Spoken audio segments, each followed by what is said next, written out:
हर साल थिया हिन साल बि पनु आकिल जे बहादुर खाहोड़ी सिंध जे अॻूणे पीपी अॻवाण ऐं पनु आकिल जे एमपीए मरहूम हाजी ग़ुलाम मुस्तफ़ा बोज़दार जी ॾहीं वरसी संदसि ख़ानदान पारां बोज़दार हाउस ते मिलाई वई। तालके जे सभई माण्हुनि पीपी डेडियालनि वर्करनि पीपी अॻवाणनि मियां अब्दुल कवी इंठण शबीर अहमद शेख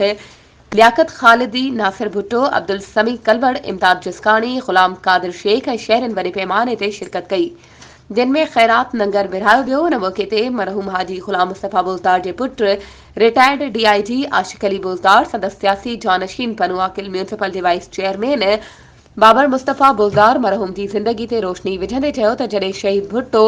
पीपी जो बुनियाद विधो उन वक़्तु मरहूम बोज़दार पीपी में शामिल थी सियासत जी शुरूआत कई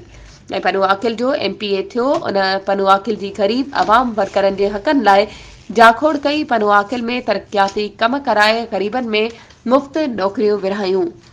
उन सिहत तालीम में सुधारा आणे बहितर कम कयो, सदाई प्यादल घुमी घर घर पहुची ग़रीबनि जा मसला हल कराया जो हू अॼु बि माण्हुनि जी दिलनि में धड़कियल आहे। संदसि ख़ानदान जा माण्हू शहीद भुट्टो जी ऐं मरहूम जी ॾिनल नज़रिए ते पूरो लहंदा संदसि पुट इमदाद अली बोज़दार, असद अली बोज़दार, मंसूर बोज़दार, सावल खान बोज़दार पिणु मौजूद हुआ। वधीक ख़बरुनि ऐं अपडेट्स जे लाइ असांजे चैनल खे सब्सक्राइब कयो ऐं हा, बेल आइकन खे प्रेस करणु न विसारिजो त जीअं असांजी हर नई अचण वारी वीडियो तव्हां ताईं पहुची